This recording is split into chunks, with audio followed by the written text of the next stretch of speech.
I am a sinner who does not expect forgiveness. But I am not a government official. Welcome to the Finding Favorites podcast, where we explore your favorite things without using an algorithm. Here's your host, Leah Jones. Hello and welcome to Finding Favorites. I'm your host, Leah Jones. It is the earliest hours of Sunday, July 17th. I finished today's interview around 7 p.m. and heated up my fried rice from last night and got right back to watching Deadwood. This week I am talking with author, journalist, filmmaker Matt Zoller Seitz about his book, The Deadwood Bible. I got in touch with Matt because my friend James Zigenfuss, who you know from the episode about tracking personal data, he is a huge fan of Deadwood and had a copy of the Deadwood Bible and sent me Matt's Twitter handle and nudged me in his direction. And Matt was kind enough to send me a copy of the Deadwood Bible ahead of time so I would know what I was talking to him about, which is rare. For as many authors as I talk to, I don't often get a copy of their book pre-publication or before the interview. And so I decided I would watch the pilot of Deadwood and read the chapter from the book on the opening pilot before we talked today. And then we had this amazing conversation that probably Matt is very easy to talk to. And I would sit around and talk to him about Deadwood a lot more than just the hour and a half or so we talked tonight. So after we hung up, I watched 3 more episodes of Deadwood. And I got to the 4th episode, which he references, and no spoilers. There are spoilers, obviously, in this podcast. The show is almost 20 years old. But he was very kind not to spoil episode 4 of season 1 for me. So I sat down, I watched 3 episodes back to back, got to episode 4, and have to agree with him that it is the closing scenes, the closing minutes of episode 4, season 1 of Deadwood are some of the most incredible, dramatic filmmaking on TV that I've ever seen. So thank you for not spoiling it for me, Matt, and thanks for giving me something new to watch over the rest of the summer. In my world, if you're new to this podcast, a year ago I was diagnosed with breast cancer. June 24th was my anniversary, my cancerversary. And I've been on edge waiting for the first mammogram. The first mammogram post chemo and everything was yesterday, Friday. And I got the all clear. I go back in 6 months for my next mammogram and ultrasound. But at this point, I feel like for the first time in a year, I've been told that I am free of breast cancer. So I am very relieved for that. And, you know, Matt and I did not talk about it, but I know from reading his bio that his second wife passed away from breast cancer within the last couple years. And so it's a hell of a disease. Please keep getting your mammograms. So many got canceled during COVID. If you're frustrated by the backup or the delays, early detection can help save lives. And I am grateful to have found the cancer early. It doesn't mean my journey's over. I am still being evaluated for multiple sclerosis, and I have a bone biopsy this week, and I talked to my neurologist. And then next week, or in a couple weeks, I'm heading up to the Mayo Clinic for a second opinion, just because I have so much spicy arthritis going on in my body. I went out and bought a fuck cancer cake at Mariano's and dug a fork into it tonight to celebrate finally hearing the words that at the moment I am cancer free, and I'm grateful for that. So for me, I think I don't know if the 5-year clock started when I had surgery in September or if it starts today, but I think July 15th will be a date that I mark for a while, in addition to June 24th, which is the day I was diagnosed. So, all of that said, this conversation with Matt, I think, is a delight. He needs, he's like a butterfly wing of a nudge to get going on Deadwood. And so sit back. This is a great conversation. He is truly a fan and an expert and a critic. I think I am looking forward to watching the full series. It's 3 seasons and a movie, which is a little bit more manageable than the 15 seasons of Murdoch Mysteries that I'm also working on, of TV shows I've picked up from this podcast. The Deadwood Bible is available through the mzs.press website. I will include that link in the show notes, obviously. With that said, wear your mask, wash your hands, get your booster, get your mammogram, and keep enjoying your favorite things.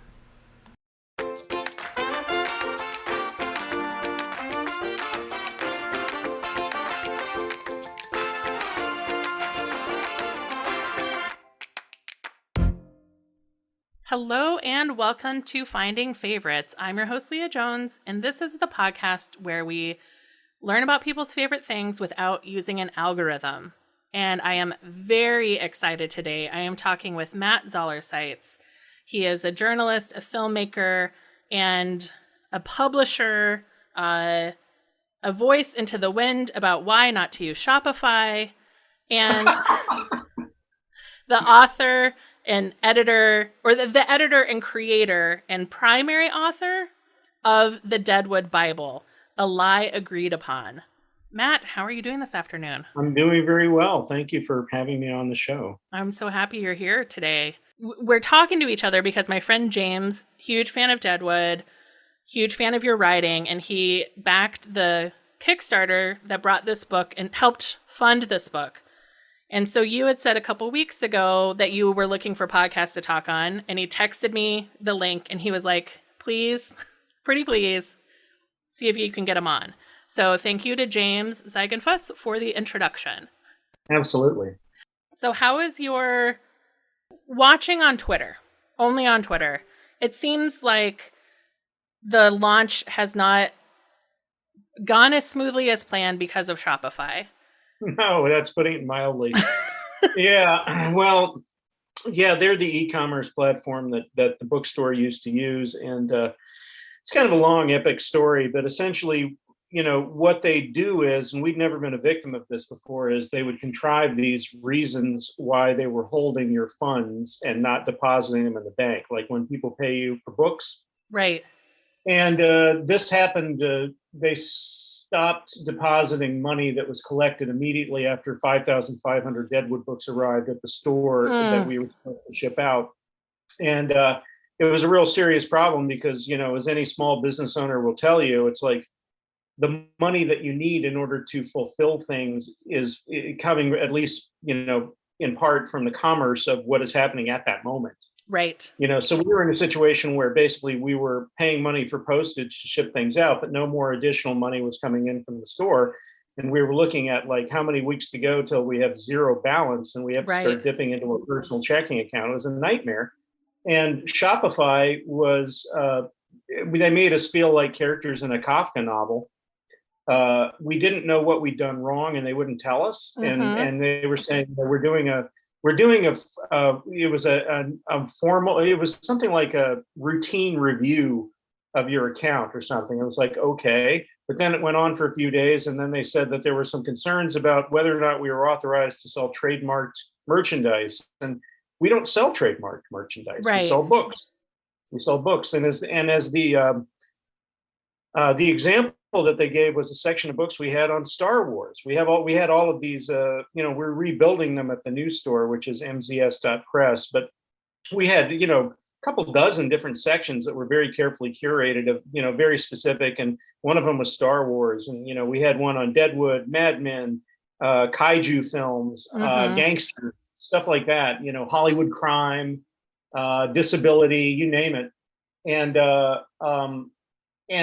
So we were like, okay, I guess there's a problem with the Star Wars section, but there's a thing called the first sale doctrine, which states that any published material, once you bought it from the people who originated it, they don't have any claim on it anymore. You can resell it, you can give it away, you can give it to the library, you can throw it out, whatever you want to do. You can make it into a sculpture. So that this trademark thing actually legally did not apply to us. So we were completely mystified. And we had to jump through some paperwork hoops. We had to give them proof that we were authorized to resell things. And I have that certificate from the state of Ohio. And, I won't give you every detail of it because we'd be here for a week. It was crazy. I mean, what they were doing. But the worst part of it was they wouldn't actually tell us exactly what we could do to make things better. It was like they kept moving the goalposts. It's like, why are you holding our funds? Because one of our financial partners is concerned about selling of trademark merchandise. We don't sell trademark merchandise. Okay, are you authorized to resell things? Yes, here's the paperwork. I can't remember what else they said. There were like 7 or 8 different things, and every single one of them was either erroneous or didn't apply to us. And we started doing some research, and what we discovered was they're all over the country. There are Shopify merchants who have had this happen to them. Mm. And I didn't know this. And since I went public with our story, we have been contacted by all of these Shopify merchants who've reached out to us through the store address. Some of them have talked to me through Twitter and told their stories of woe. And basically what Shopify was doing is it was a scam. They would, once you had a certain amount of money in your account, they would contrive some reason why they were quote unquote concerned that you had violated the terms of service. They wouldn't tell you exactly what part of the terms of service you'd violated. They wouldn't connect you with a department that could tell you and give you more information so you could correct whatever the problem was. And then they would give you 48 hours to do some ridiculous thing. Like 2 or 3 different occasions, they asked us for records proving that we had purchased certain books, and they didn't say which books. We have almost 1,000 books. Right. We've been in existence for 3 years, and also many of these books, some of them we buy from regular publishers, some of them we buy from independent press, and some of them I get them at thrift shops. I get them at garage sales. Right. People send them to me. Some of them are my books, and it's like hard enough to produce a week's worth of sales receipts for a lot of merchandise. But 3 years worth, that was all we could think to do, because they wouldn't tell us if there was a particular book or books that they believed we weren't authorized to sell, which is crazy. Again, if you're a bookseller, you can sell books. There's no government body that you apply to. It's like you're authorized with a merchant, you're registered with the state, and you pay sales tax, or you aren't. And we're legal. So it was very, very strange. And honestly, this is the worst part. I am, as one of my old journalism professors said, semi-famous. Yeah.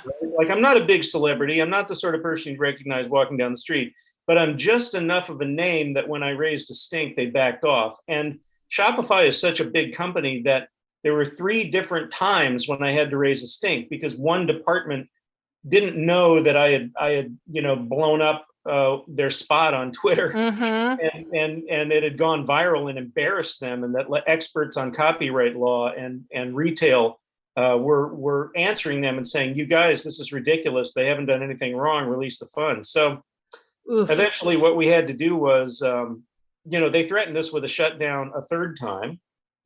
Gosh. Yeah, I know. It was again, this went on for nearly a month, and the 3rd time, and it was once again, it was a different department, and they said, if you don't give us this, that, and the other thing in 48 hours, we're shutting you down. And when they shut you down, they can keep the funds. They're not obligated to return the funds. See, that's what I think the scam is. Right. That's because they can say, well, they violated the terms of service, and the terms of service say that if you violate the terms of service, we can shut you down and you don't have any recourse, and we get to keep whatever funds were in your account. We're not obligated to deposit them. That's a pretty neat trick, right? Yeah, that's like when the police do forfeiture of assets. Forfeiture. That's exactly what it is. Yeah, we suspect that illegal activity has been going on, so we're taking your house or your car. Right. That's very similar to what the logic that they were arguing. And And again, like I keep bringing up Kafka, and I'm not trying to be melodramatic here, but I really did feel like a character in his fiction, because we were being accused of a crime, but they wouldn't tell us what the crime was or who was accusing us of it. Right.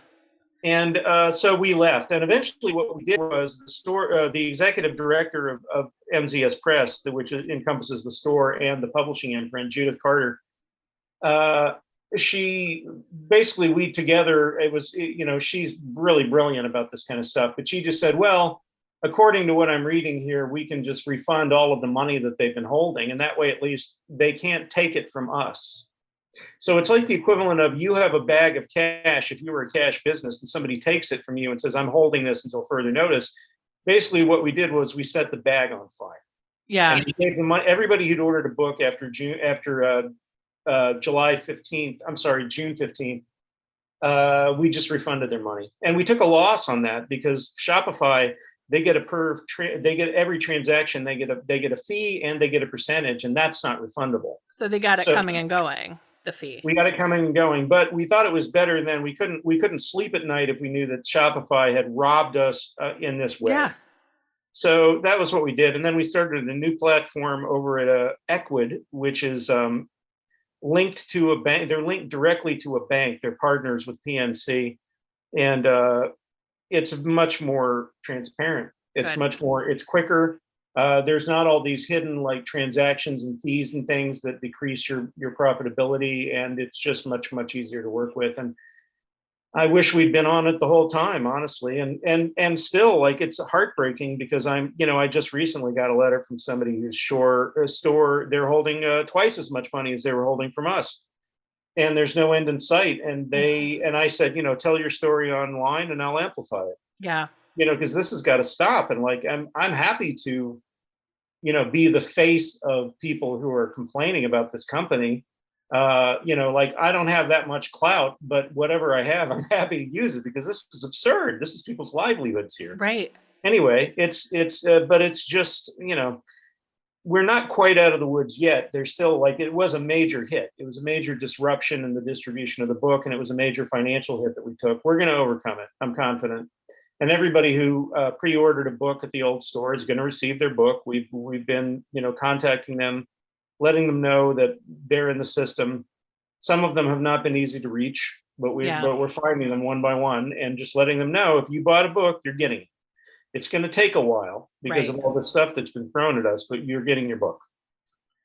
So yeah, it shouldn't be this difficult. No. So do you feel like you've had a moment to celebrate the release of the Deadwood Bible? Not really. But I will say that people have been receiving the book. We've shipped out, oh God, I don't know, certainly of the 5,000 copies that we had printed, I think we got about 2,000 out there by now in various forms, like pre-orders from the old Shopify store, Kickstarter people, and people associated with the making of the book. We interviewed 130 people for this book who were associated with the show in some way, or with David Milch. And each one of them gets a book, because they gave so generously of their time. And in some cases, they gave material.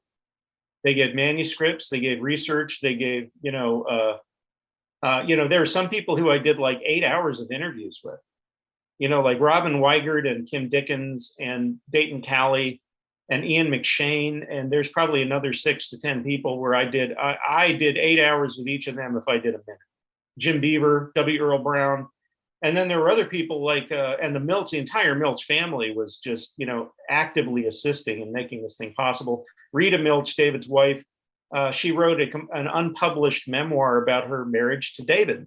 And she gave me permission to use pieces of that. And I have big fat chunks of that in there, which is, to me, that's one of my favorite parts of the book, because I always compare it to the point in Goodfellas where Ray Liotta is narrating and then all of a sudden Karen takes over. Mm-hmm. And you get to see a different perspective, like to see the perspective of this troubled, brilliant, hard-charging kind of, he's almost like an HBO hero, like an anti-hero, David. Yeah. And then suddenly to see him the way that his wife sees him, it's a completely different perspective. Sure. To see him through like the eyes of his partner, of someone who loved him. I'm sure it's a completely different story. And also, another great thing about Rita is Rita's a documentary filmmaker, and Okay. Rita tells it like it is. Rita Great. actually made, when David's final weeks on NYPD Blue, and he ran that thing like whatever the opposite of a well-oiled machine was. That's how David ran that show. Okay.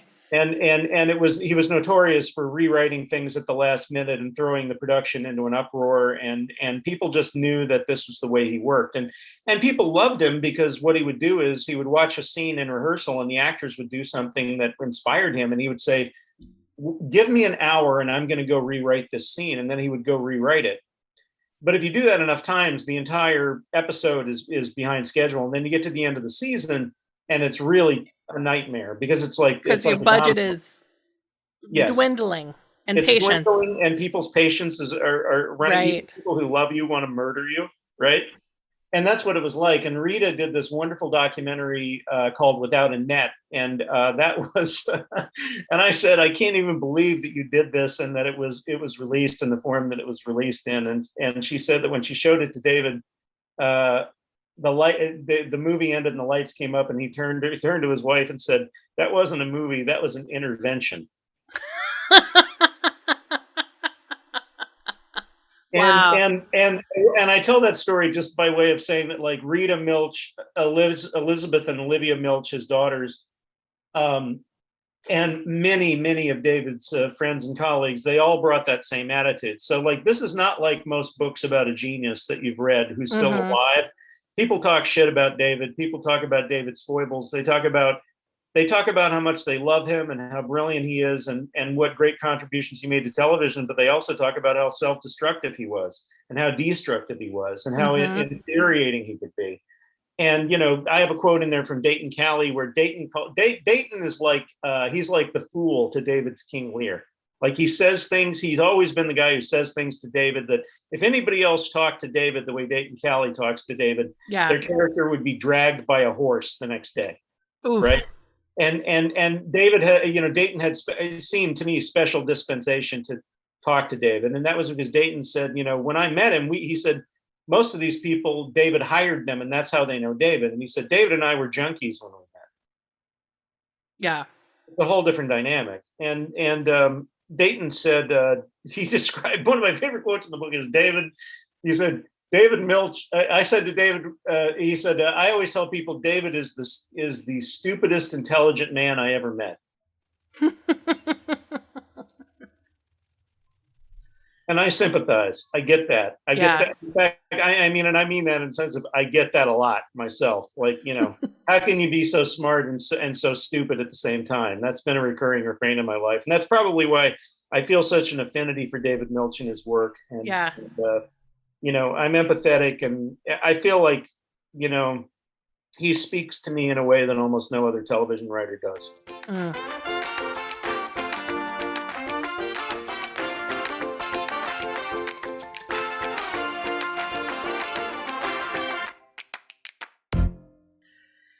So I have to admit that David Milch is someone that I know of because he is my Hollywood crush is Jason Mantzoukas. That's a good one to have. He's a charming guy. He's charming, and he loves David Milch, and he loves Deadwood, and he talks about them both regularly on podcasts. And so most of what I know about Deadwood, other than the episode I watched last night, I know from his descriptions on podcasts about Deadwood. I just wanted to get that out of the way so you know, like, where I'm coming from. That's totally fine. I don't expect you to have read that book. It's 512 pages. Well, right. But, okay, so I want to ask you this question, and then we're going to do some time. Cowboy, you've got to get out of the way. I wish people could see this, because it's like, this cat is walking back and forth in front of your camera, and it reminds me of, like, in Jaws, when the shark passes in front of the camera, and it's like to see the dark blue of the shark. Yep. That's what it's like. In the book, page 11. Yes. Do not skip this page, hoopleheads. Yes. What is a hooplehead? A hooplehead is what they call the people who came to Deadwood, basically prospectors. Okay. Like just the, the folks who came there with like 12 cents in their pocket, hoping to pan for gold and strike it rich. Okay. Yeah, that's it. And it's probably the lowest level of society that you can be, and it's kind of a point of pride to be a hooplehead. And there are hoopleheads on the show who they were hoopleheads when they came to Deadwood, and then they made something of themselves. They made their fortune, or they were a success in some way, but they still think of themselves as hoopleheads. And anybody who knew them before they succeeded, they're still a hooplehead to that person. It's kind of like how there's people I went to college with who were 3 years behind me, and I thought of them as being really young, and now I'm 54 and they're 51, and I see them. They're still freshmen. Right, exactly. It's like, it's Freddie, little Freddie. It's like little Freddie, whose daughter just graduated from college. Right. So I couldn't figure out, was it a name that you have for people that follow your writing, or was it from the book, or like the show? So thank you. It's just a Deadwood thing. I mean, and I address people in the updates that I did for Kickstarter. I always began them, "Dear Hoopleheads." Right. And just part of the vernacular of the show. One of my friends was like, I said, "Oh, I'm watching the Deadwood season 1, episode 1 tonight," and he came back with a like, "You fucking cocksucker! Don't worry, you'll understand it later." And I was like, okay. So the profanity on the show, Odie Henderson. There's a lot of contributors to the book besides me, and one of them is Odie Henderson, who's a critic for RogerEbert.com, the Boston Globe, Vulture, and a lot of other places. And Odie wrote a piece about the language of Deadwood called "Truth and Decency Need Not Be at Odds," which is a quote from the newspaper publisher A.W. Merrick, a character on the show. Mm-hmm. And it's about the use of profanity and various kinds of slurs on the show, and how they're sort of integrated into this richly formal Victorian language. And the language of the show has often been described as Shakespearean. I have some actual Shakespearean actors who were in the cast who addressed that, and they basically said that's not really accurate. I mean, only in the sense that it doesn't sound the way that our language sounds. Okay. And it sort of seems kind of backwards and twisty and turny and everything, but it's Shakespearean in that way. Like the subject and the verb may not be where you would normally expect them to be, and it takes a bit of spelunking to find them. But other than that, it's kind of this made-up vernacular that David Milch and his other writers came up with, where there are certain characters on the show who curse and some who don't. Right. And people like Alma Garrett, who's a New York socialite, she almost never uses profanity. And the one time that she does, she's almost charmingly inept at it. She says, "How do you put it? Shit or get off the chamber pot?" And she looks rather like saucy, like she can't believe she's using such filthy language, right? And then there are other people for whom like every other word is fuck and cocksucker and motherfucker, and I should say that the profanity is not period accurate. And David and his writers kind of wavered on. You could tell that they're extremely frustrated with people who would say, "Well, is this show historically accurate?" It's like, not really. Yeah. I mean, it's accurate in the sense that it's true to the physical conditions of how people lived in a mining camp in the 1870s, but the history is not really accurate. I mean, it's sort of accurate, but they have like Wild Bill Hickok is in town, and he becomes friends with Seth Bullock, who is later the sheriff of Deadwood. And in real life, they were never in town at the same time. And in fact, Bullock is believed to have arrived in town somewhere around 4 days to a week after Hickok was killed. And instead, they have them there at the same time, and they develop a friendship. And Bullock is very sad when Hickok is killed, and it's wonderful. So things like that. And like the character Alma Garrett, the character that I just mentioned, she's not based on anybody real, but Al Swearingen, the saloon keeper, who's played by Ian McShane, is based on a real person. And a lot of the other characters on the show are based on real people, including Calamity Jane. Okay. And some of them are fairly close to the real person. Like the Al Swearingen character, in real life, he was not, in my opinion, as interesting as the one on the show. He was more of a straight up criminal, a gangster businessman criminal. He didn't have poetry in his soul the way that Al has on the show. Sure. And, in the way that like Don Draper is probably 10 times more interesting than a real advertising man from that time would have been. Absolutely. Poetic license. And But then on the other hand, Calamity Jane is, by the agreement of a lot of historians, probably closer to the real Calamity Jane than any other fictional version we've seen, right down to the alcoholism and the same-sex attraction. Mm-hmm. You know, sometimes people get a little confused when I say this, because I don't mean things literally. I'm kind of going for more of just a point of comparison. But I describe Deadwood as being science fiction. And when I use the word science fiction, I don't mean there's spaceships and lasers and they're going to other planets and stuff. I just mean it's like it creates its own world. And the show takes place in this town. They call it a camp. And 99% of the action on the show occurs within the borders of this space. It's like Thornton Wilder's Our Town. Right. I call it Sam Peckinpah's Our Town. And there are other movies that do this, like McCabe and Mrs. Miller, the Robert Altman film, which is a big influence on Deadwood, and John Ford's My Darling Clementine, and Man Who Shot Liberty Valance.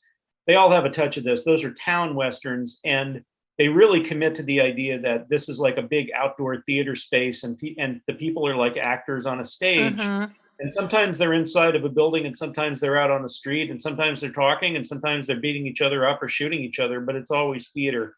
And it feels a bit like theater. Yeah. And there's a supernatural or religious or theological undercurrent to the show where it's difficult to describe unless you really immerse yourself in it, but it feels like the town is alive.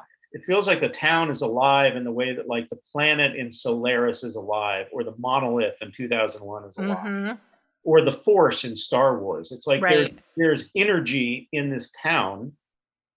And sometimes very good things happen, and sometimes very, very bad things, very dark, evil things happen. And it seems to be linked to the energies of the people in the town and what they're doing. And it seems like when evil is gaining the upper hand, it's gaining more power and oppressing people more because it's drawing on that energy and it's monopolizing that energy. And something has to happen to break that and return the energy to the side of good. And it's not a Manichean. It's not like people are either good or bad. Like everybody on the show is a mix. Right. You know? And some people are purely good. Like I think Doc Cochran, who's the doctor of the town, played by Brad Dourif, he's a purely good character. I mean, he's an alcoholic and suffering PTSD from the Civil War, but he's an honest, ethical person. And he never refuses medical treatment to anybody for any reason. But other characters are a bit more complex, and sometimes they'll do things that you think are really quite moving and beautiful, and kind of the sort of things you think a person ought to do. And then they'll turn around to do something that's supremely self-interested, and it's kind of shocking how quickly they turn, And there's a plot in the second season where there's a murderer. There's somebody in town who's a murderer. And the people who are running the town know that this person is a murderer, but they don't immediately move to punish him for his crimes because he's connected to a very wealthy person who could destroy it. And boy, does that resonate today. Yeah. That story. Yeah. And also power relationships are something that the show is very much into. And Milch started out, he was a Yale literature professor when he was hired to write a spec script for Hill Street Blues. And the script was brilliant, and it went on to win several Emmys and a Humanitas Prize, the very first script he ever wrote. It was about it was called Trial by Fury. And the plot of it was at the Hill Street Precinct House, a suspect is brought in who raped a nun, and he's a black man. And they know he did it. He's guilty of the crime. There's no doubt in anyone's mind that he's guilty. But they can't. There's some reason why they can't nail him on the crime. Like I can't remember exactly what it is. It's a legal technicality, but it's something that you can't just go around it. You have to obey it. And the solution the police chief comes to at the end is he goes to him, and a mob of these Catholics, these white ethnic Catholics, have surrounded the precinct house because they want to kill this black man who raped this nun. And he tells the guy, I'm going to let you go, and you're free to go, and you can leave right now, and you can walk out. And if he does, he'll be killed. The mob will Right. tear him apart, right? And the guy signs a confession. So he forced him to sign the confession. He completely violated his oaths as an officer of the law and the Constitution. And it's not the kind of cop show where they present it as like, good for him. Right. Like the end of it is he goes to confession, and the last shot is the police chief going to confession and sitting in the confession booth. And the last line of the episode is, "Bless me, Father, for I have sinned." Wow. And that's the sort of the mentality that David Milch always brought to his writing. Yeah. And he was fascinated by, he worked on Hill Street Blues. He and his friend Jeffrey Lewis became the executive producers of the show after Stephen Bochco, the creator, left. They ran it for the last 2 seasons. And then he went on to co-create and executive produce and be the primary writer on NYPD Blue, which was even bigger success. Mm-hmm. And he worked on a number of other cop shows in the interim. And what distinguished David Milch from almost every other person who ever made a handsome living writing cop shows is David Milch doesn't like cops. Mm-hmm. He doesn't like cops. He doesn't trust cops. He thinks that people often become cops for bad reasons. And he sympathizes with the people that get arrested. His sympathies almost always are with the people who get arrested or who are kind of being forced through the system. And with the people who don't, he always sides with the powerless over the powerful. And that's one of the things that I've loved about David as a writer and as a person. It not only informs his writing about power relationships in society, not just the police, but, in finance, in banking, in the law, in government services, real estate, you name it. He's always very, very aware of like power differentials and how the law, what's the phrase? There are certain people that the law enjoins but doesn't protect, and other people that the law protects but does not enjoin. And he believes that this is just a fact of life, and he presents it in a very frank way. And there's a lot of his writing where you come away going, you're really mad at how unfairly the characters have been treated, and Deadwood kind of expanded that vision outward. And the first, what you watched, the pilot. Yep. The very first scene is very similar to that Hill Street episode that I described. Yeah. And I was certain that, I guess I didn't want to believe that the hanging, when he was like, "I'll help you fall." Yeah.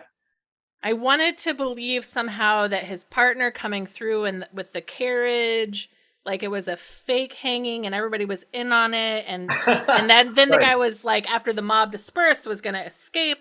And I was like, oh, no, that is not what happened. So I misread that. Because it's interesting. The last lynching in my hometown is exactly what you've described on the Hill Street Blues episode. Really? Yeah.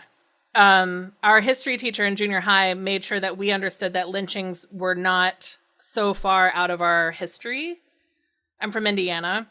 Right. And it was a young black man accused of a sexual assault, or maybe just walking down the street with a white woman, arrested. A mob came to the jail and they did let him out, and he was lynched. As you know, huge state for the Klan. Yeah. Huge. Right up to Georgia. Yeah. So he was let out, he was lynched, and then he was burned. Oh my God. And our history teacher in junior high told us a story about he was just trying to make sure we understood that when we talked about the Civil War, we weren't talking ancient history. And then he told us the story of having maybe 10 years prior told the story of that lynching in class. And the next day, a kid showed up with the guy's a bone, like a family souvenir from that lynching. Oh my God. Yeah, Indiana and the Klan and lynchings is not ancient history. No, certainly not. Certainly not. So that there's a lot of that kind of thing on Deadwood. Yeah. A lot of it's almost, they treat it for dark comedy almost sometimes. It's so absurd. Like there's a scene in season 2 where this alcoholic white prospector who has found out that the territorial government has come up with this completely arbitrary reason to invalidate everyone's gold claims, so they can turn around and sell it to a banking magnate. Right. I mean, a mining magnate.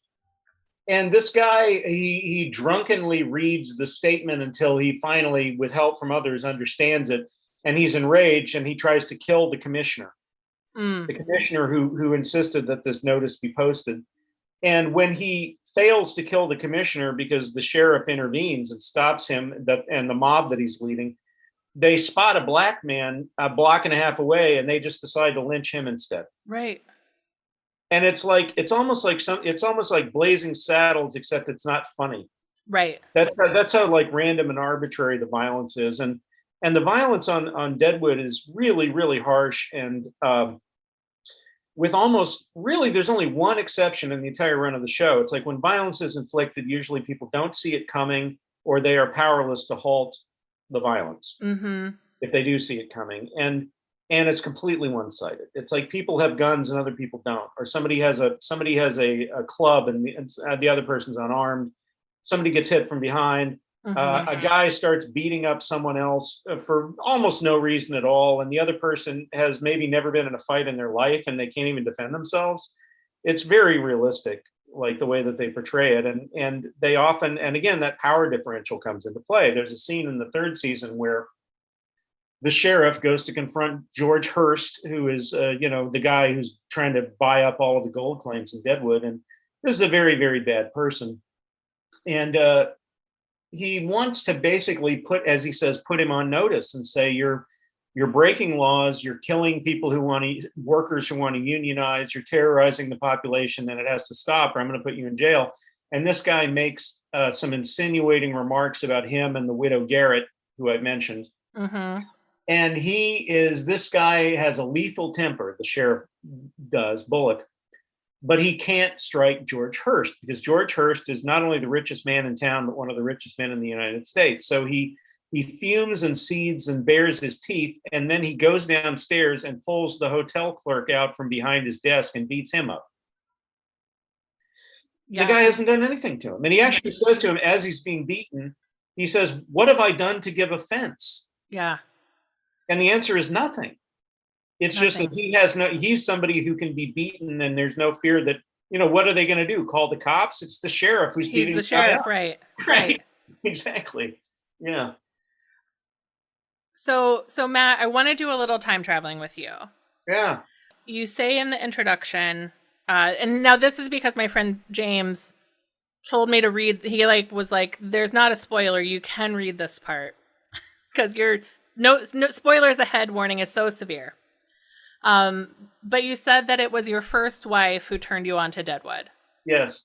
That she was watching season 1 late at night while she was feeding your first son, or your oldest child. Yeah, it's a long story. Okay. Let's say one of my sons. Okay.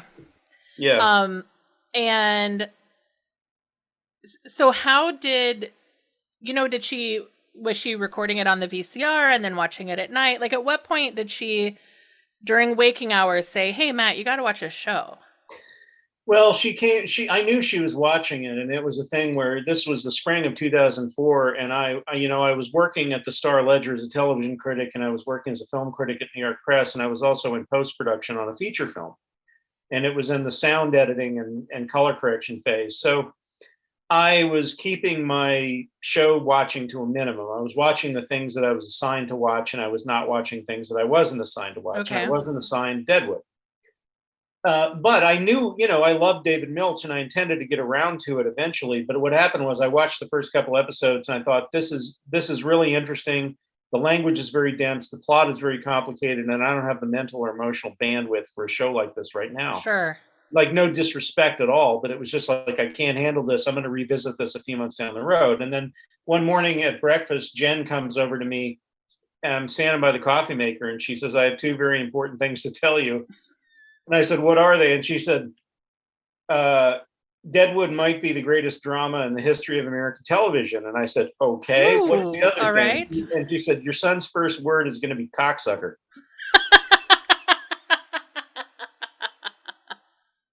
And I got to tell that to David Milch, and he laughed. And then he said, "I am pleased as punch about the first thing, and not so much about the second." And for the record, his first word was "daddy." It wasn't the other one. Thank goodness. But Jen was a film major with me at SMU, and our relationship revolved around art, movies, and music, and television, and literature, and poetry, and all that stuff. That is kind of not considered very cool in the United States anymore, unfortunately. Yeah. And I, loved her very much and missed her terribly. And she certainly turned me on to a lot of great things. And one of them was Deadwood. And I became a great, great fan of Deadwood. And I wrote many articles about it. And it just became one of those things that I wouldn't shut up about. Mm-hmm. Like, there's certain things that people, if you know me, you know that what I'm obsessed with. And one of those things is Deadwood. And it always has been ever since it was on the air. And I was devastated when it was canceled. And I'm pleased to say that this book, I can say with confidence that we finally untangled why Deadwood was canceled. Okay. There have been different versions of what happened that were somewhat at odds with each other over the years. And we did some detective work, me and Jeremy Fassler, who is my co-writer on the biography section of the book. Jeremy's in addition to being a great organizer of material and a transcriber and researcher, just an all-around executor, I would say. He's also a journalist, and he's got a great nose for, putting together the pieces of a story so that you can see the whole thing laid out. And we figured it out. We even have a date. We have the date when it happened, which was May 5th, 2006, and it was the afternoon, and it was a Friday. Wow. And we know who was in the room, and we know who was on the phone. Amazing. Yeah, I mean, and none of that, that doesn't exactly mend anybody's broken heart if they missed the show, but at least now. Yeah. Well, and it did come back for the movie, which I heard about a lot on every pop culture podcast that I listened to. Yeah, that was pretty miraculous that they got it done. And there's a chapter in the book about that as well. And of course, that was David Milch had already been diagnosed with Alzheimer's when he began working on that, and he had to have help to complete it. His wife, his daughters, Regina Corrado, who started out as a writer on the show, and Nicole Beatty, who also started out as a writer on the show, helped. Nick Pizzolatto, who created True Detective, came in for a few weeks, but it was really a lot of the heavy lifting was done by Regina and Nicole. And their names will be familiar to television fans because Regina Corrado was one of the people who ran Sons of Anarchy. Okay. For a number of years, and that was a show that they used a lot of Deadwood people on that show. Mm-hmm. Some were regulars, some were guest stars. Yeah. Nicole Beatty basically, she supervised The Walking Dead and Fear the Walking Dead. Wow. That's what she went on to. And it's kind of funny, like I didn't put all the pieces together until we started working on this book, but Deadwood may have died prematurely, but boy, did it have an impact. Like you look at, you can see echoes of Deadwood in all these other shows, not just obvious ones like that AMC series Hell on Wheels wanted very badly to be Deadwood. Mm-hmm. And it was quite an interesting show. Like it wasn't on Deadwood's level. I don't believe anything has been, but it was like a 70s hippie pot Western. And they had contemporary music and slow motion and stuff, I thought it was kind of cool. And it was like the kind of Western like Dennis Hopper would have made, Yeah. But also, Sons of Anarchy it was described as Hamlet on bikes. And it's really like, basically it's like a bunch of outlaws. And instead of riding horses, they're riding motorcycles. Yeah. And the town that they're in, Charming, it probably has the higher body count than Beirut in the 80s. Mm. And it's kind of like the world beyond that town kind of doesn't really exist. Yeah. So it's got that going for it. And then, right. And then of course, Justified, which Timothy Oliphant went on to. And the main character on that show is basically like Seth Bullock, except he's funny. He has a sense of humor, and he has a bit of self-awareness, and he's troubled, and he's got a short temper, and he's got all these other issues that Bullock had. But he's a different character, and he's a bit more like the kind of character that Tim Oliphant is comfortable playing. Yeah. And they treat Kentucky on that show as kind of like a gigantic Deadwood, and They go into the history of the region, and the plotting is very complicated. I mean, to the point where some people abandoned the show because they couldn't keep track of everything that was going on. But one of the things I loved about that show and all these other shows is that there's a sense of history. Like, they establish, like, not only who is an important character at that moment, but who their parents were, and you meet the parents, and then they talk about their parents, and they talk about what was happening in the region like 100 years ago.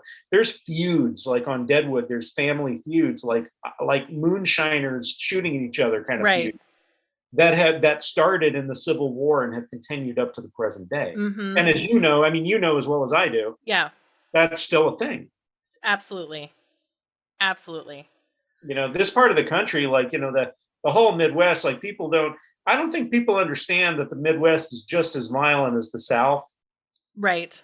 You know, I mean, the Civil War started here, and like, this is like, I'm talking to you from Cincinnati. You're in Indiana, but it's like Ohio, Indiana, Kansas, Missouri, and then, you know, Kentucky, where I suppose the South begins. You could say in Southern Ohio is where it really starts. Yeah.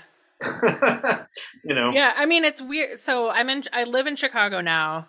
That was my breakaway from Indiana, but I was the 6th generation born in my hometown.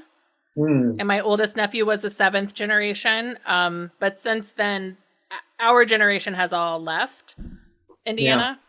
Yeah. And so my nibblings are all growing up in different places. But yeah, I mean, we had a family farm, and when it was time to sell the land, my grandpa did genealogy and figured out exactly who got what land. And yeah, the stories my dad has about city council meetings and votes and things going back generations, and the grudges people hold against families for generations. Yes. It's something else. It is. It really is. There was a wonderful movie called Shotgun Stories that came out about, I guess it was about 8 years ago, something like that. Oh my God, it was more than that, 15 years ago. But it was wonderful, and it was about one of those feuds, but it was taking place in the present. Mm-hmm. They got people like, you know, a guy coming over and trying to shoot somebody at a gas station because of the family they belong to. Mm-hmm. Yeah. Yeah, people assume it doesn't happen in the Midwest. It just happens nicer, more passive. Like, there's, I don't know, passive aggression is still aggression, you know? Well, yeah, it certainly is. Certainly is. We're very tribal still. People, I mean, that's one of the reasons why I love Martin Scorsese's films so much, because I think I always say Martin Scorsese is the greatest political filmmaker that this country has ever produced. And they don't think of him as being political because he doesn't tell stories about Democrats and Republicans, but like, he talks about every one of his movies is to some extent about how society is organized and what the rules are and who decides them and who gets to break them and who has to obey them. Right. And you know, you're either in the tribe or you're out. And a lot of his main characters are people who've got one foot in and one foot out of the tribe. And if they step too far out of the tribe, eventually the tribe turns on them. Mm-hmm. And you see that, and, you know, you see it in everything from his gangster films to like Silence, or, you know, his religious pictures like Silence, The Last Temptation of Christ, Kundun, and even something like The Aviator, which is about Howard Hughes. And Deadwood is very, very aware of that as well. And you see these tribal allegiances, whether it's by, like, you know, people, they identify with multiple tribes simultaneously. Like, all the miners feel like they're part of a tribe. But then within that, there's native born people, and then there's these Cornish miners that Hearst brought over because they work for less. Mm-hmm. And then there's Chinese in Deadwood. But then in the second season, they introduce a character who comes from San Francisco and is an assimilated urban Chinese man. And he holds the immigrants who still speak with accents and wear cues in contempt. He looks down on them. Mm-hmm. And you know, it's almost like there's this, it's like there's the Venn diagrams almost of the tribal affiliations, and you get to see the areas of overlap. It's very, very sophisticated in that way, in a way that a lot of TV shows aren't. Yeah, I thought it was, you know, like I'm Jewish, and so it was interesting to me how his partner, who he's opening the hardware store with, is signaling to the very religious man who watches their tent the first night, like, Yes. I'm not here to talk about Jesus. Like that's not how I roll. Yeah. And the ways that he like very subtly asserts himself as not a Christian, but like not a Jew you need to worry about. Right. And also he's trying not to be, he doesn't want to alienate him or seem like he's combative. Right. But at the same time, it's like, this is a guy who is aware that this is a Christian country. Mm-hmm. And that's the dominant faith. And he's made peace with that fact. There's a great moment where that character, Saul Starr, after Hickok is killed, and Saul Starr was born in Austria. He's a Jewish man born in Austria in the 1840s. And Seth is depressed and angry and beside himself with rage at the injustice of Hickok being murdered. Mm-hmm. Not just being murdered, but being assassinated, and by this worthless little lump of a human being, Mm-hmm. right? A guy who's not fit to carry his boots, right? And they have a trial, and this is all, I'm not spoiling anything. This is history. This is actually what happened. Is they let him go. They let him go, and he eventually was tried again. But in Deadwood, he was not found guilty. He was allowed to leave. And Seth is furious about that, and he says to Saul Starr something to the effect of, "I can't even believe that they allowed this to happen." Mm-hmm. And Saul very quietly, he's not an "I told you so," but he just says, "I can." Yeah. It's like, well, yeah, he's a Jewish man born in the 1840s in Austria. That is what he would say. Yeah. I can. Mm-hmm.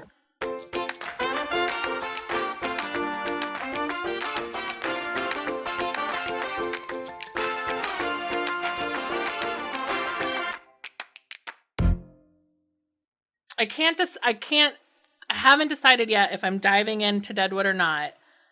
Because I was like, ooh, it's like, it is obviously very violent, but it's not gory at the level of, right? I do watch The Boys. Yeah. And although season 3, I can't, like, I'm like, all right, I think I'm out.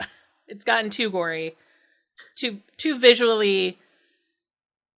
I know. Their budget went up. It was gory in season 1. But they left a little to the imagination, and they're leaving nothing to the imagination now. And that's too stressful for me at the moment. I also think there's different ways I think there's different kinds of graphic violence. Like, I think that I love horror movies, and I have no problem watching a horror movie where like there's bizarre invasive surgery and somebody gets their head cut off and blood is gushing in gallons on the floor. Like, mm-hmm. Vampire movies particularly tend to have gallons and gallons of blood, and that kind of stuff doesn't bug me. But then I was watching this movie one time, I can't remember which one. Oh, I think it might have been that movie with John Krasinski directed, the one about I can't believe I'm blanking on the title. It's very They've generic. done 2, right? Yes. Well, anyway, A Quiet Place. That's A Quiet Place. Thank you very much. Yes. So the heroine is walking down the stairs and she steps on a nail. Ugh. I know. See, that was my reaction too. And the second that I saw her foot go anywhere near the nail, I turned away from the screen. It's like, I've watched David Cronenberg movies where people's heads actually explode, and I'm like, cool. But somebody stepping on a nail, I can't deal with it. No, because you've done it or you've come close. Well, and yeah, true, but it's also, it's realistic. It's funny. My mother, one time when I was in high school, we back in the days of the video store, sometimes we would watch movies that she had chosen, and sometimes we watch movies that me or my brother had chosen. And one time we rented Commando, which I thought we would all enjoy. And my mom loved action movies. She loved Raiders of the Lost Ark. Mm-hmm. And there was a scene in there where somebody was being tortured, and she stopped watching. And I said, what's going on? Why'd you stop watching the movie? And she said, I don't like torture. I can't watch it. Mm-hmm. And she said, and I also don't like movies like this where they're killing 400 people and everybody's getting machine gunned and stuff. And I said, but you've watched Apocalypse Now probably 5 times. That was one of my mother's favorite movies, Apocalypse Now. And I said, that's incredibly violent. That's an incredibly violent movie. Mm-hmm. And she said, I don't think of that movie as violent. And I said, really? What? And she said, no. And I said, what about The Godfather? And she said, I don't think of that as being violent. I was like, what about Taxi Driver? And she's like, not really. And I'm like, I think those movies are very violent. She said, I don't think of those movies as violent. I think of those movies as being real. And that always stuck with me. And I've always carried that around with me. The idea that like there's some kind of graphic violence that's not real. It's like throwing paint at a wall or something. Right. And as long as the movie is clear that that's the kind of violence that it is, it doesn't really hurt you. Like that's why I'm a huge fan of Hannibal. And I don't really like a lot of serial killer movies, but I love Hannibal. And the reason I love Hannibal is there's something about the tone of it that says this is a dream, this is a nightmare, none of this is real, none of this is supposed to be taken literally. It's no different than going to an art gallery and looking at a painting on a wall. Yeah. It's not going to hurt you. It's just images. Yeah. And emotionally, it's very involving. Like there's the emotional violence on that show is what affects me. It's not when they find like a room full of human legs, like arranged in a pyramid, like it's the Whitney Biennial or something, right? That doesn't bother me. But like when Hannibal is psychologically manipulating one of the patients in his care, that's upsetting to me. Right. He's cooking a dude's liver and I'm fine with it. But if he's manipulating somebody's mind, I'm like, I can't watch this. Oh no. Again, like you're saying, it's because that's something I could see happening to me. And I guess that's why it's upsetting. Yeah. One of the key things I try to avoid in literature and in movies is like strangulation and suffocating. And the author who wrote Snow Crash and Cryptonomicon, whose name is out of my brain right now. It's okay. These things happen. I spent a year where I just did like a deep dive and read, just like went through all of his books. And he almost always has someone almost drown, or there's like some sort of obstacle course to solve the major problem, but you have to swim through a mine shaft and there's these air tunnels, and he always has something where someone is suffocating. And to the point where I think something traumatic happened to him as a kid, and he's just working it out in his stories because it's like clockwork in every book he writes.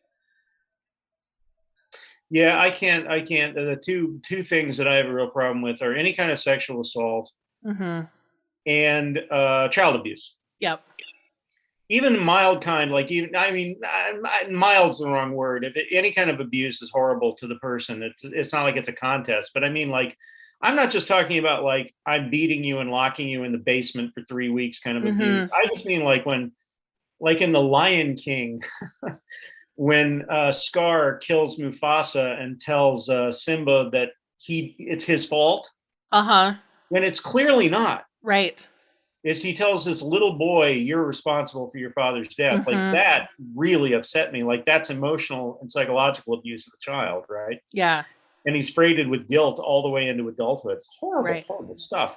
I'm reminded of a Stanley Kubrick did an interview one time. I think it was the late 60s or early 70s. No, it was when Clockwork Orange came out. So it would have been the 70s. But he said, the interviewer was asking him about the violence in his movies. And he said, isn't it traumatizing for the audience? And he said, well, I guess it is. But he said, I'm never going to get anywhere near Walt Disney. Like, if you want to talk about who traumatizes viewers, like Walt Disney has traumatized more viewers than I could ever traumatize if I did nothing else for the rest of my life. And he said, and he traumatized kids. Yeah. And he's like, so which of us is really the person dealing in trauma? Good question. It's true. So many dead parents, so many abandoned children. Totally. When my daughter was little, she asked me, it's like, she wanted me to tell her about my grandfather. And I said, he's a wonderful man. And he was a wonderful man. And unfortunately, he's no longer with us. And she said, did he die? And I said, yes, he died quite a long time before you were born. And there was a pause. And then she said, did a bad guy kill him? And I said, no. And I realized that her steady diet of Disney films had convinced her that was how parents died, that they were killed by bad guys. Yeah. And I had to explain to her, it's like the vast majority of deaths are quite ordinary. Yeah. Usually old age or some kind of disease or something. It's not Right. like you're getting murdered on a parapet while a lightning storm is happening. Right. It's pretty rare. Yeah. So I wanted to, thinking about this is again time traveling back to your first watching of Deadwood, and then we'll wrap up soon. So you said you were finishing your feature film, and Jen told you this is amazing. When did you make time for season 1? When did you say, like, okay, I have the emotional capacity to engage with this show? Well, I started watching it immediately based on what she said. Okay. I thought, like, with such an extraordinary recommendation from somebody whose taste I thought was impeccable, I thought it would be foolish of me not to begin watching this immediately. Okay. So I did. And so I was up to episode 2, and then I watched episode 3, and then I watched episode 4. And at the end of episode 4, which I won't give it away for anybody who hasn't watched a frame of it, but basically there's a sequence at the end of episode 4 that's one of the greatest things I've ever seen in my life. And that was the point where I said, that's it. I'm going to watch this. This is it. I don't care where it's going. I don't care how long it's on. I'm going to watch every episode of this thing. I just had one of those moments. And I thought, I thought that it was a show that spoke to me. It just spoke to the way I see the world. It's hard to describe unless you've seen it, but it's a very hard show. It's a hard show. People who have been through a lot of difficulty will appreciate how unflinching it is about that stuff. But also it's not a grim show, despite the violence, the exploitation, and all the other stuff. It's very beautiful, and I feel like it looks at people with loving eyes, if that makes sense. Like it feels compassion. It even feels compassion sometimes for the evil characters, because it's sort of like the show. It's one of the things that interests me about it is David Milch is Jewish, but he is really into the New Testament and Jesus and the disciples, and he came to it through AA, but also just as a sort of a poet and a literary scholar and a philosopher. He kind of is of this mindset where he wants people to live in a quote unquote Christian way, but not in the scary, let's buy 500 guns kind of way that a lot of people practice Christianity in this country. It's much more of the granola crunching hippie, the beatific Jesus who would give you everything he had rather than see you suffer. That kind of Christianity, right? Well, I think there's also a Jewish understanding of Christianity that is... So I converted in my 20s. So I came to Judaism as an adult and grew up secular Christian. But I think there's a Jewish approach to Christianity, which is like, if you say you're a Christian and I expect you to engage with your text and engage the world in a Christian way, which is the way that I engage the world in a Jewish way, like that would be a beautiful way to be in the world. Yep. So I get that. Was he sober when he wrote Deadwood? Yes, and we get into that in the book. In fact, David was primarily through most of his adult life, he was addicted to pills, but he also did other things. He did methadone throughout his 20s, and I believe well into his 30s if it was available. And probably other things if they were available. And he started doing heroin when he was in his teens, and he just did whatever. I mean, you name it, he probably did it. Yeah. And he went through a period where he was an alcoholic, and that was what led him to his first stint in rehab. And he had to go through rehab many times before it took. That's a common story. But he came out of it. It was 1999 was when he went into rehab and it finally took, and he came out, and 2000 was the last year he was on NYPD Blue, and by 2003 he was shooting Deadwood. So this was a guy who was about 3.5 years sober. Interesting. And there's many sections of the book that talk about this, but David was a person who believed in giving people second chances. And he often would hire people who had drug and alcohol problems, who were just out of rehab, needed to go into rehab, And Nicole Beatty actually tells a story about how she was falling off the wagon. She was doing pills again. She'd relapsed when she started writing on Deadwood. And David, he knew what was going on. He just looked at her and he was like, you're using. And she was ashamed of herself. And rather than fire her or anything, he just said, look, I know what you're going through. You can beat this. Kind of, what can I do to help you? You know, your job is not in any trouble, but let's keep an eye on each other and just know that, like, I know what's going on and I know what you're going through. And you know, we're going to be in this together. And he did that for a lot of people. He paid for a lot of people's rehab. He got people into rehab. Ted Mann, who was a writer on the show, who was one of the most important writers on the show, was a drug and alcohol addict when he hired him. Mm-hmm. And he got sober about 8 months after David hired him. Wow.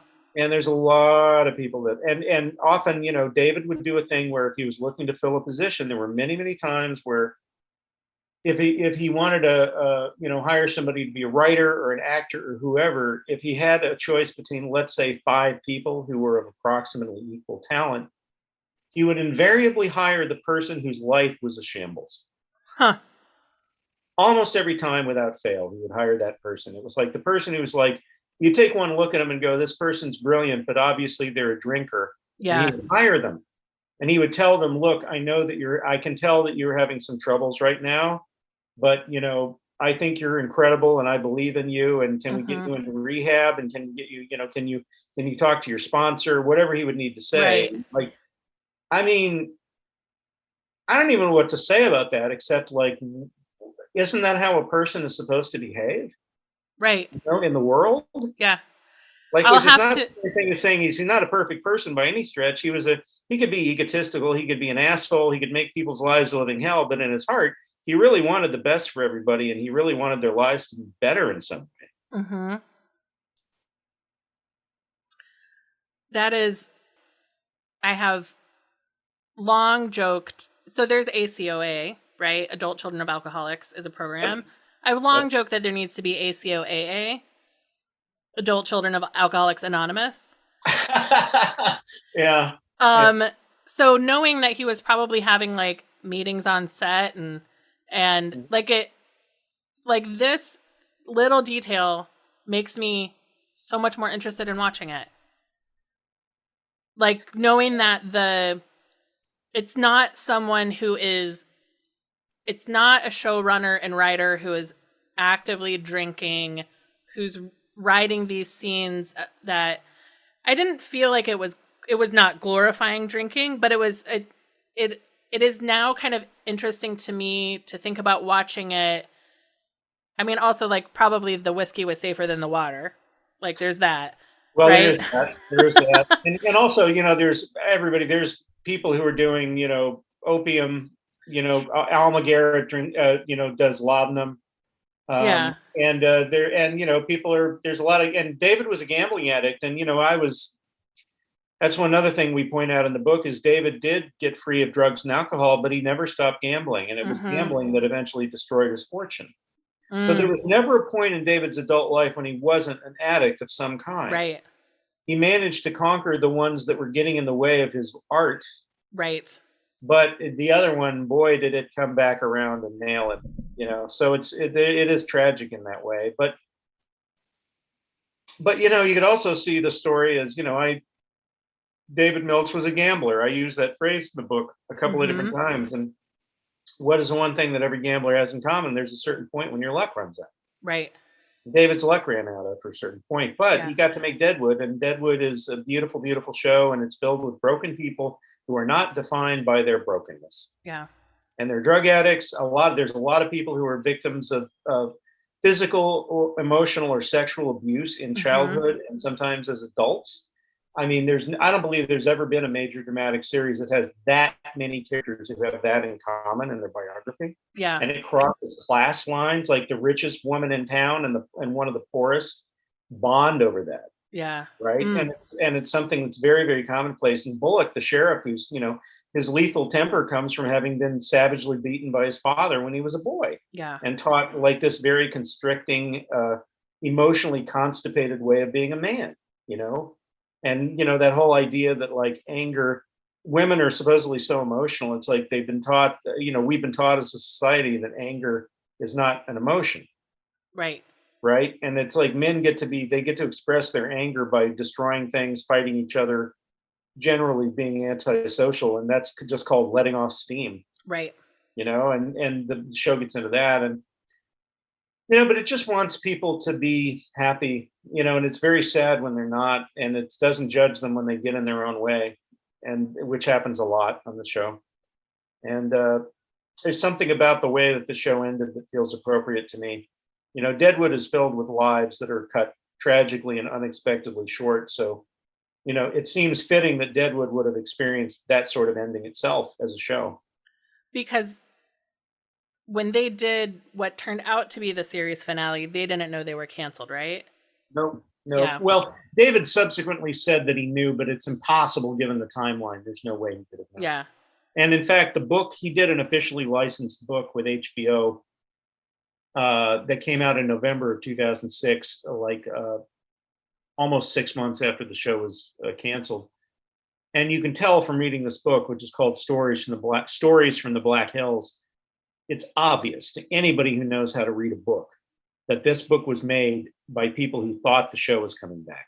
And the only note that is discordant is at the very end, there's a statement from David about, readers of this book now know that the show's not coming back. However, HBO has told us there's going to be 2 movies to finish the story, which never happened. Right. And, it got shot out of the saddle, I mean, well, that's too glamorous a death. It's more like it, it was drunk and it fell into one of the open holes in the thoroughfare and hit its head and died. I mean, that was the kind of death that Deadwood, it wasn't even a spectacular cancellation. It just sort of was like a bunch of people were at loggerheads and their egos were too big and nobody wanted to back down. And eventually everyone just decided that there was no way to unring this bell. It was like you didn't even have the satisfaction of like an injustice and an outrage, which is also very real. Yeah. It goes back to like my daughter saying, did a bad guy kill your grandpa? It's like, nope, that's usually not how it goes. Yeah. Yeah. Well, Matt, this has been, I feel like I keep talking to you for hours, but I want to respect your time. I appreciate it. And also go and watch the second episode. Cool. Thanks very much. It was great talking to you. It was good to talk to you. Where can people buy the Deadwood Bible?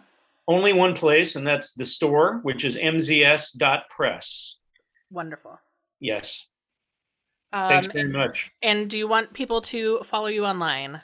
Yes, it's at Matt Zoller Seitz on Twitter. That's the best place to find me. And I tweet about, more than Deadwood, movies and television generally, but also just sort of life, life in the suburbs and what I'm working on and what I'd like to work on and my dogs and things like that kind of stuff. So, it's a mix, but that's where you can find me. And I'm very proud of the book and I hope people will read it and I hope people will watch the show. I would love nothing better than for there to be kind of a renaissance with people rediscovering Deadwood. I mean, it's a stunning book. So the back part are, people have gotten so accustomed to just recap podcasts and recap essays and on Slate or on Vanity Fair, right? Like you'll read the next day after a show comes out, you'll read the reviews of it.